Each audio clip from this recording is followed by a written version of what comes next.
Thank you, Mr. Speaker. I'd like to also oppose the introduction of the proposed bill, the G. Ramji bill, which represents a deeply regrettable and retrograde step for our nation and our nation's commitment to the welfare of its most vulnerable citizens. My first objection, Mr. Speaker, as with others, is the ill-advised decision to remove the name of the father of the nation for the reasons already given, which I will not repeat. But this is not just an administrative tweak, sir.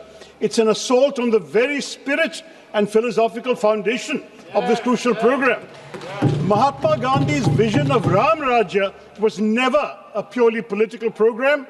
It was a socio-economic blueprint rooted in the empowerment of villages, and his unwavering faith in Gram Swaraj was part of his vision of Ram Rajya. So the original act, by bearing his name, acknowledged this profound connection that true employment guarantee and upliftment must flow from the grassroots, embodying his principle of the last man first.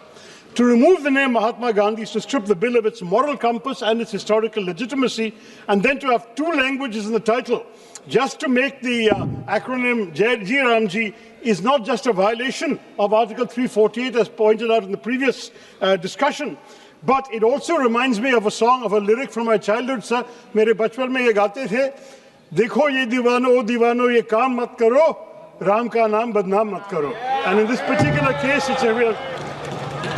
Sir, we must also seriously question the legislative intent behind the financial restructuring proposed in the bill. The proposal to impose 40% of the financial burden directly onto the state governments is not just fiscally irresponsible, it's a measure that threatens to make the entire program unviable, sir.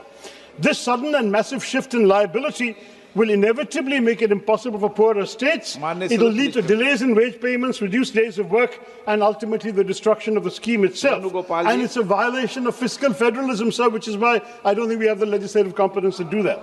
Finally, sir, it also makes it contingent upon executive notification.